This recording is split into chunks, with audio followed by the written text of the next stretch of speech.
আরজি করের নারকীয় ঘটনার পরের দিনের টিভি, কাগজ, আড্ডার ভাষ্যগুলো একবার ভাবুন। ধর্ষণের আগে খুন নাকি খুনের আগে ধর্ষণ? এটা কি একজনের কাজ নাকি গ্যাংরেপ?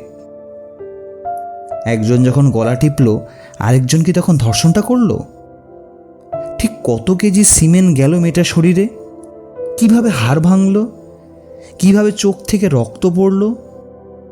রাস্তাঘাটে, চায়ের দোকানে, মোড়ের মাথায়, বাসে, ট্রেনে, এমনকি রিসার্চ ল্যাবে এই নিয়ে তর্ক, আলোচনা। শুনতে শুনতে গা গুলিয়ে উঠছিল। বিশ্বাস করুন, বলতে ইচ্ছে করছিল তোমাদের সকলকে ধিক্কার। বিষিয়ে উঠছিল সব কিছু। তবে 14ই আগস্ট বদলে গেল অনেক কিছু। মেয়েদের রাত দখলের পর থেকে দেখছি কত কত মানুষ কেবল একদিন নয়, প্রত্যেক দিন, প্রত্যেক রাত্রে পথে নামছেন। তিলোত্তমা মানে জানতাম হলুদ ট্যাক্সি, ভিক্টোরিয়ার পরী আর দুর্গাপূজা। আজ তিলোত্তমা মানে জ্বলন্ত আগুন, বিস্ফোরিত লাভা, অসুর দলনী, দশভুজা। আমরা কখনো ভাবিনি এত লোক হাঁটব সারা রাত, সারাদিন, 8 থেকে 80 সকলকে নিয়ে উচ্চ স্লোগানে ভয়হীন।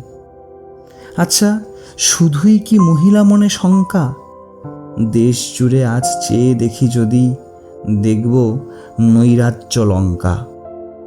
উন্নাও কেউ ভুলে যায়নি, মনে আছে যাদবপুরের স্বপ্নদ্বীপ। সামাজিক ক্ষয় গেছে কত দূর, বাকি আছে সেই জমি জরিপ। শিক্ষা ও স্বাস্থ্য সমাজের মূল মেরুদণ্ড। আরজি কর একাধারে শিক্ষা প্রতিষ্ঠান, অন্যদিকে স্বাস্থ্য কেন্দ্র আজ লণ্ডভণ্ড।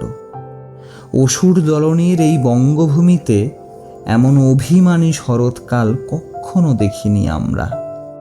মৃত্যুর শেষ পর্যন্ত বাঁচার জন্য ডানা ঝাপটেছিল।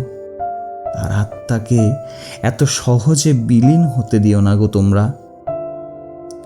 মন্দের হয়তো শক্তি বেশি, সত্যি তো মরে যায়নি। আমরা থাকবো সত্যের পাশে, বিচার এখনো হয়নি। আসছে উমা আগামীতে, আগমনীর সুর বাজে ওই। বিষাদ বিদুর লাগে যে আজ, বনটা মোদের বিচার পেল কই। আমাদের তিলোত্তমা বিচার পেল কই।